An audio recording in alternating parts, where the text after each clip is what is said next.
Nah, bantengnya benar-benar sudah balik. Beruang dalam masalah ini.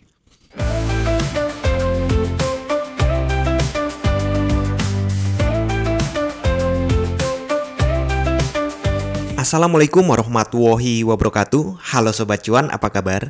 Semoga sehat selalu dan banyak rezeki. Jumpa lagi ya dengan saya, Laras Lesdiantoro. Dan kali ini kita lanjutin nih mengulik masalah XUL atau XAU. Ini chartnya memang dari XAU USD ya. Coba kan kita tradingnya di Indonesia pakai bursa yang ada di Indonesia dengan kode XUL. Nah, kemarin market balik naik lagi. Ya, prediksi dia akan keluar dari ini zona sideways itu terbukti dan benar-benar up. Nah, kita perkecil time frame dulu nih. Kalau dari time frame ini kan harian ya, jadi angkanya tentu besar-besar, jauh-jauh maksudnya. Ini waktu itu sempat ada ini selama 2 minggu ada sideways di kisaran harga ini. Saya ambil bodinya saja. Nah, kita kebanyakan trading harian atau intraday. Kita ke 4 jam dulu. Nah, di 4 jam terlihat ya pemecahannya itu. Tes dia naik, batal turun, naik lagi. Tes dia naik, turun untuk koreksi, tidak sampai 50%, naik lagi. Dan belum ada koreksi sampai sekarang. Kita tandain dulu. Ada high di sini. Nah, sepertinya ini zona support resistennya nih. Untuk lebih detailnya kita lihat di 1 jam. Nah, terlihat kan? Ada zona di sini. Nah, sekarang sementara naik. Kalau dilihat dari 1 jam, ini trennya naik banget ya. 1 jam. Hanya saja ini memang overbought. Apakah akan koreksi? Ya bisa jadi, tapi jangan terlalu diharapin nanti kayak kemarin. Udah overbought nih, udah tinggi nih. Siap-siap sell nih. Ya untung belum sell sih. Naik terus kan. Baru siap-siap ya, karena saya kodenya juga siap-siap. Nah, hari ini sepertinya memang kuat naik. Mungkin dia koreksi dulu ke harga open 90-an. Kalau koreksi dalam ke 65. Tapi saya rasa berat. Hari ini angka-angka ini yang perlu diperhatikan nih. 7475 sekitar itu sampai ke ya 65, 60 boleh deh. 74 sampai 60 perhatikan zona itu. Jika memang turun ke angka-angka ini, ya sebenarnya di bawah 80 aja. Silahkan siap-siap untuk buy. Cek kode-kodenya. Kalau memang kode-kodenya itu nggak kuat dia untuk turun, dia akan naik. Karena kan hari ini open di atas open sebelumnya. Artinya kan harusnya ini ada koreksi dulu. Ya kan? Baru naik. Kalau ada koreksi, karena high kemarin tuh udah kena. High kemarin tuh udah dilewati, jadi ada potensi tidak ada koreksi. Ya silahkan Anda cari-cari entry-nya di mana, tapi hemat saya untuk saat ini sepertinya buy lebih aman daripada sell. Penyebab kenaikan kemarin memang masih terkait isu perang di ini ya, Suriah ya. Karena dengan terjadinya perang itu, si Riwil itu juga cari-cari kesempatan ternyata. Dan belum ada kabar lagi tentang Palestina. Jadi kayak ketutup gitu loh beritanya tentang Palestina, ini bahaya. Kemudian juga tidak ada kabar lagi dari Ukraina. Apakah yang terjadi di sana? Nah, ini penuh tanda tanya. Dan yang pasti itu menandakan bahwa geopolitical saat ini tidak sedang baik-baik saja. Nah, itu memicu safe haven. Selain berita bahwa Bank Sentral China itu mulai melakukan pembelian emas lagi. Isu lain ya berkaitan dengan rilis data. Hari ini ada beberapa berita penting. Ada Consumer Price Index. Itu diperkirakan ya kurlep aja sih. Dari 315,664 menjadi 315,37 kurlep ya. Untuk CPI S.A ini sama ya sebenarnya ya, cuma ada penguatan di sini. Customer Price Index diperkirakan naik dari 315,454 menjadi 316,4, naik hampir 1 poin ya. Kemudian inflation rate month on month diperkirakan naik tipis saja dari 0,2% menjadi 0,3%. Core inflation rate month on month diperkirakan tetap 0,3%.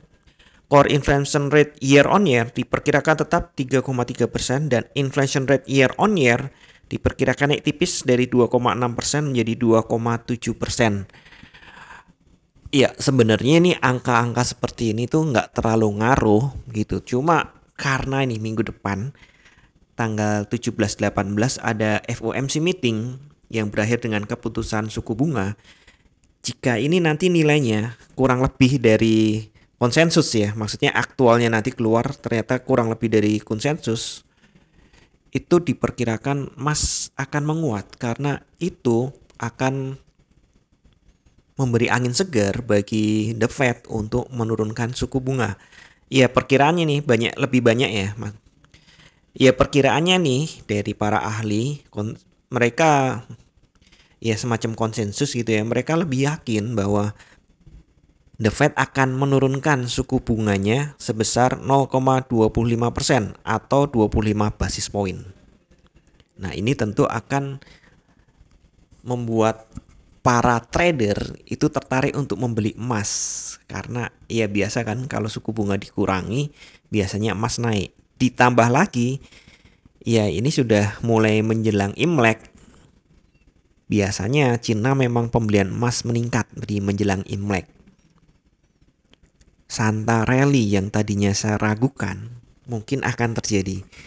Kita lihat jangka panjang dulu, tapi ini saya hapus dulu biar tidak mengganggu pemandangan di jangka panjang. Tadinya saya ragu akan terjadi Santa Rally tahun ini karena sepertinya kan gini ya. Kalau kita lihat di sini,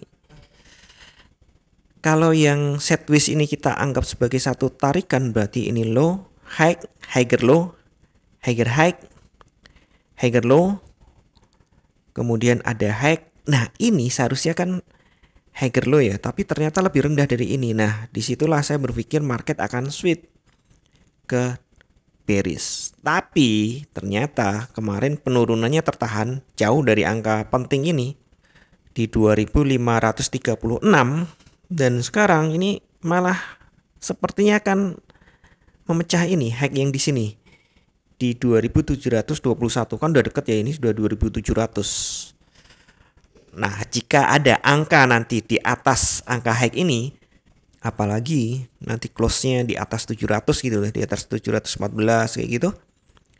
Angka kuncinya 21 ya di sini. Saya menghitungnya 14. Maka peluangnya ini market akan terus naik mengejar ini. Berarti mengejar all time high dong. Di 2790. Sepertinya begitu. Nah, jadi penentuan hari ini apakah dia memang memecah high yang di sini yang di 2721. Jika iya, maka kejaran berikutnya adalah all time high di 2790.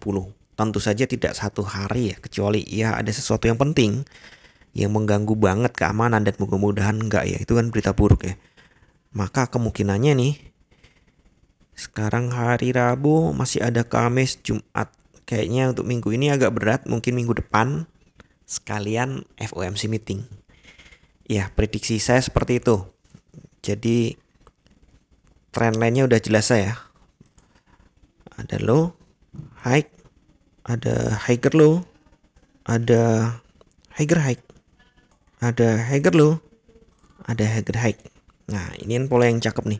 Ini pola Elliott Wave dan setelah Elliott Wave biasa memang ada ya sideways ABC-nya di situ, tapi agak mengejutkan karena turunnya sempat panjang. Lebih rendah dari ini kan, berarti kan pola ini udah selesai. Ini naik lebih rendah dari ini. Seharusnya ini turun, harusnya nih. Ini turun lebih rendah dari ini. Dari higher low ini, tapi ternyata dia gagal. Bahkan bentuk sideways di sini. Nah, jika ternyata ini melewati high yang di sini, nah kan mirip ini nih. Berarti peluangnya akan mengejar high berikutnya. Mana? Ini. Gampangnya seperti itu.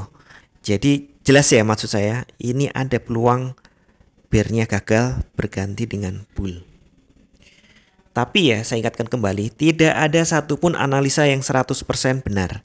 Anda tetap harus bijak dalam bertransaksi, atur volume transaksi Anda agar sesuai dengan kekuatan dana Anda, dan siapkan money management agar jika ternyata harga bergerak tidak sesuai dengan prediksi atau posisi terbuka Anda, maka Anda bisa segera melakukan antisipasi secara cepat dan tepat.